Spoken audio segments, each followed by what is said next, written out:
بسم اللہ الرحمن الرحیم۔ آنکھیں بند کر کے 33 بار یہ کلمات پڑھ لیں۔ جو بھی میں آپ کو بتاؤں گا، جس کا بھی نام لوگے، وہی شخص آپ کا غلام ہو جائے گا۔ کچھ کھلانا پلانا بھی نہیں ہے، صرف آپ کے 4 سے 5 منٹ لگیں گے اس عمل کو کرنے میں، لیکن وہ بندہ آپ کی ہر بات مانے گا، آپ کی مرضی کے مطابق چلے گا۔ جو بھی آپ اس سے کام کروانا چاہتے ہو، انشاءاللہ وہ آپ کی بات مانے گا۔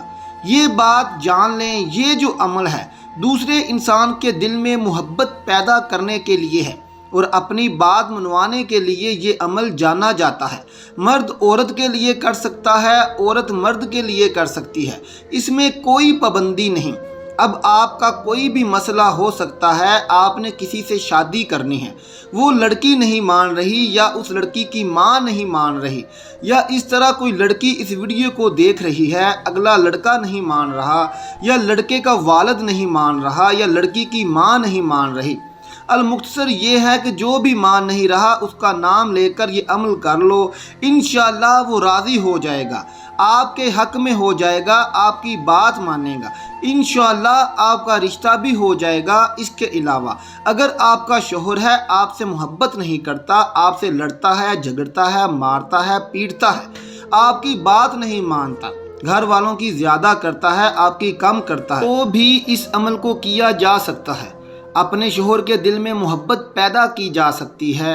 اس عمل کو کرنے کے بعد انشاءاللہ آپ کا شوہر آپ کی فرما برداری کرے گا، آپ کی بات مانے گا، جیسا آپ کہو گے ویسا ہی کرے گا انشاءاللہ۔ اس کے علاوہ اگر آپ کے گھر میں آپ کی کوئی بات نہیں مانتا، آپ کہیں شادی کرنا چاہتے ہیں، کہیں پڑھائی کرنا چاہتے ہیں، کوئی کام شروع کرنا چاہتے ہیں، مرد عورت دونوں کے لیے، لیکن آپ کا والد نہیں مان رہا، آپ کی بہن نہیں مان رہی، آپ کی والدہ نہیں مان رہی، تو بھی اس عمل کو کیا جا سکتا ہے۔ اپنے والدین کے لیے بھی اس عمل کو کیا جا سکتا ہے۔ دیکھیں، والدین کی ہر وقت انسان کو بات ماننی چاہیے، والدین ہمیشہ بھلائی کے لیے کہتے ہیں، لیکن کہیں جگہ پر ایسا ہوتا ہے بچوں کو اچھی طرح پتہ ہوتا ہے یہ جو میں کام کرنے جا رہا ہوں یا کرنے جا رہی ہوں یہ بالکل صحیح ہے، لیکن والدین ضد پر ڈٹ جاتے ہیں۔ اس صورت میں اس عمل کو کیا جا سکتا ہے، اس میں بھی کوئی پابندی نہیں ہے۔ اس کے علاوہ اگر آپ کا سسرال میں جھگڑا ہے یا کوئی آپ کا دشمن ہے، جیسا کہ میں نے بتایا، مرد عورت دونوں اس عمل کو کر سکتے ہیں، ان کے لیے بھی کیا جا سکتا ہے، ان کے دل میں محبت پیدا ہو جائے گی اللہ پاک کے حکم سے۔ جب آپ اس عمل کو کرو گے تو المختصر یہ ہے کہ جس کا بھی نام لے کر یہ عمل کرو گے وہ شخص آپ کے حق میں ہو جائے گا، آپ سے محبت کرے گا، آپ کی بات مانے گا، جیسے آپ کی مرضی ہوگی ویسے کرے گا، آپ کا مرید ہو جائے گا۔ آپ اس عمل کا طریقہ کار جان لیجئے، آپ نے یہ عمل کیسے کرنا ہے، کن باتوں کا خیال رکھنا ہے، اب اچھی طرح جان لیجئے۔ سب سے پہلے آپ اس عمل کو فجر، ظہر، عصر، مغرب، عشاء، تہجد کسی بھی نماز کے بعد کر سکتے ہو، یا آپ کسی نماز کے بعد نہیں کرنا چاہ رہے، جب بھی آپ کا وقت ملتا ہے۔ مختصر یہ ہے، آپ اس عمل کو دن کے کسی بھی حصے میں کر سکتے ہو، وقت کی اس میں کوئی قید نہیں ہے، کوئی پابندی نہیں ہے۔ اس عمل کو خاموشی کے ساتھ کرنا ہے اور پورے یقین کے ساتھ کرنا ہے، توجہ کے ساتھ کرنا ہے تاکہ آپ کو فائدہ ہو سکے۔ اس کے بعد اس عمل کو کہیں بھی بیٹھ کر کیا جا سکتا ہے، اس میں بھی کوئی پابندی نہیں ہے، اور اس عمل کو عورتیں خاص ایام میں بھی کر سکتی ہیں، اس میں بھی کوئی پابندی نہیں ہے۔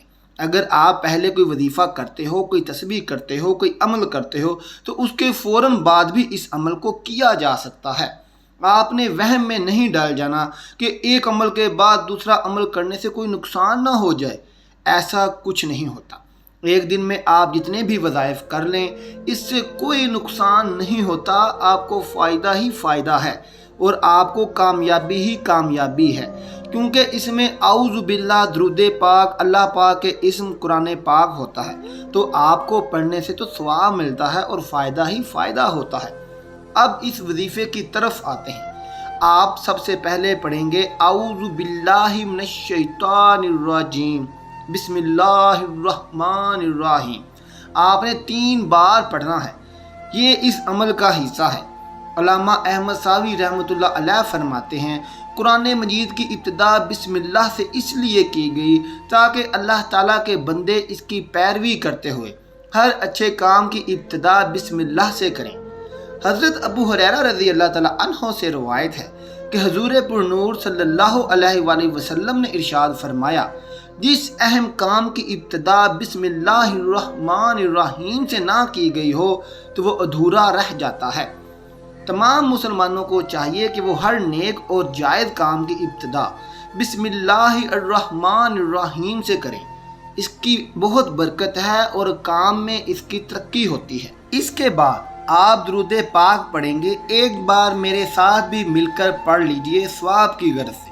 اللہم صلی علی محمد و آل آل محمد کما صلیت علی ابراہیم و آل آل ابراہیم انک حمید مجید۔ اللہم بارک علی محمد و آل آل محمد کما بارکت علی ابراہیم و آل آل ابراہیم انک حمید مجید۔ اللہ تعالیٰ قرآن کریم میں فرماتا ہے، یقیناً اللہ اور اس کے فرشتے نبی پر رحمت بھیجتے ہیں۔ اے لوگو، تم پر بھی اس پر درود اور خوب خوب سلام بھیجو۔ حضرت عبداللہ بن مسعود روایت کرتے ہیں، رسول اللہ نے فرمایا کہ قیامت کے دن لوگوں میں سے سب سے زیادہ میرے نزدیک وہ شخص ہوگا جو ان میں سے مجھ پر سب سے زیادہ درود بھیجنے والا ہوگا۔ ان باتوں سے درود شریف کی اہمیت کا اندازہ لگایا جا سکتا ہے۔ درود پاک آپ نے صرف ایک ہی بار پڑھنا ہے۔ اگر کسی میرے بھائی یا بہن کو یہ درود پاک نہیں آتا تو وہ اتنا بھی کہہ سکتا ہے صلی اللہ علیہ وآلہ وسلم۔ اب آپ نے عمل کا طریقہ اچھی طرح جاننا ہے، کیسے کرنا ہے، کتنی بار پڑھنا ہے، ذرا غور سے اس عمل کو جان لیجئے گا۔ سب سے پہلے بات یہ ہے، آپ نے اس کو 33 بار پڑھنا ہے، جو 2 اسم میں ابھی آپ کو بتاؤں گا۔ اس کے بعد ناظرین آنکھیں بند کر کے آپ نے اس عمل کو کرنا ہے۔ صرف یہ جو اسم ہوں گے، یہ جو کلمات ہوں گے، یہ آپ نے 33 بار پڑھنے ہیں۔ آپ کی آنکھیں بند ہونی چاہیے، اور جب آپ نے ان کلمات کو پڑھنا ہے آپ کا مقصد ذہن میں ہونا چاہیے۔ اب مقصد سے مراد یہ ہے، اگر آپ کسی انسان کے دل میں محبت پیدا کرنا چاہتے ہیں تو آپ کے ذہن میں یہ مقصد ہونا چاہیے کہ میں محبت پیدا کرنے جا رہا ہوں۔ یا آپ نے کسی سے کوئی بات منوانی ہے تو آپ کے ذہن میں یہ ہونا چاہیے کہ میں اس سے کوئی بات منوانے جا رہا ہوں۔ اس طرح آپ کا جو بھی مقصد ہے اپنی بات منوانے کے حوالے سے، محبت پیدا کرنے کے حوالے سے آپ رکھ سکتے ہیں۔ انشاءاللہ آپ کو فائدہ ہوگا۔ اب جو 2 لفظ آپ نے پڑھنے ہیں اس کا طریقہ کار جان لیجئے۔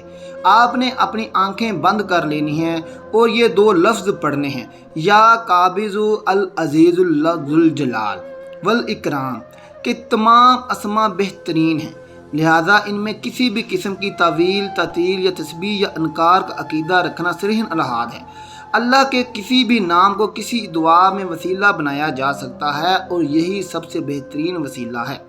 اللہ تعالیٰ کا فرمان ہے اور اللہ تعالیٰ کے لیے اچھے نام ہیں، لہذا انہی کے ساتھ اسے پکارو اور ان لوگوں کو چھوڑ دو جو اس کے ناموں کے بارے میں کج روی کا شکار ہیں۔ جو کچھ وہ کرتے ہیں اس کا انہیں عنقریب بدلہ دیا جائے گا۔ اسی طرح حدیث شریف میں آتا ہے، رسول اللہ صلی اللہ علیہ وآلہ وسلم نے فرمایا، بے شک اللہ تعالیٰ کے 99 نام ہیں، جس نے ان ناموں کو یاد کیا وہ جنت میں داخل ہوگا۔ لیکن ان کے درمیان آپ نے اس انسان کا نام اپنے ذہن میں رکھنا ہے جس سے آپ نے اپنی بات منوانی ہے۔ اب میں ایک بار آپ کو پڑھ کر سناتا ہوں کیسے آپ نے اس عمل کو کرنا ہے۔ دیکھیے، مثال کے طور پر اگر کوئی مرد کسی عورت کے لیے کر رہا ہے تو وہ ایسے کرے گا، آنکھیں بند ہوں، کہے گا یا قابض ہو۔ مثال کے طور پر عورت کا نام ہے ہنا، آپ نے ذہن میں ہنا کو رکھنا ہے، کوئی بھی نام ہو سکتا ہے، میں نے مثال دی ہے، یا قابض العزیز، یہ ایک ہی بار شمار ہوگا۔ آپ نے اس طرح 33 بار پڑھنا ہے۔ اس طرح اگر کوئی لڑکی کر رہی ہے تو وہ اس طرح پڑھے گی۔ مثال کے طور پر مرد کا نام ہے حمزہ، کوئی بھی ہو سکتا ہے، میں نے مثال دی ہے، وہ کہے گی یا قابض العزیز اور ساتھ ہی ذہن میں حمزہ کو نام رکھنا ہے۔ اسی طرح آپ نے پڑھنا ہے، یہ ایک ہی بار شمار ہوگا۔ اسی طرح آپ نے 33 بار پڑھنا ہے۔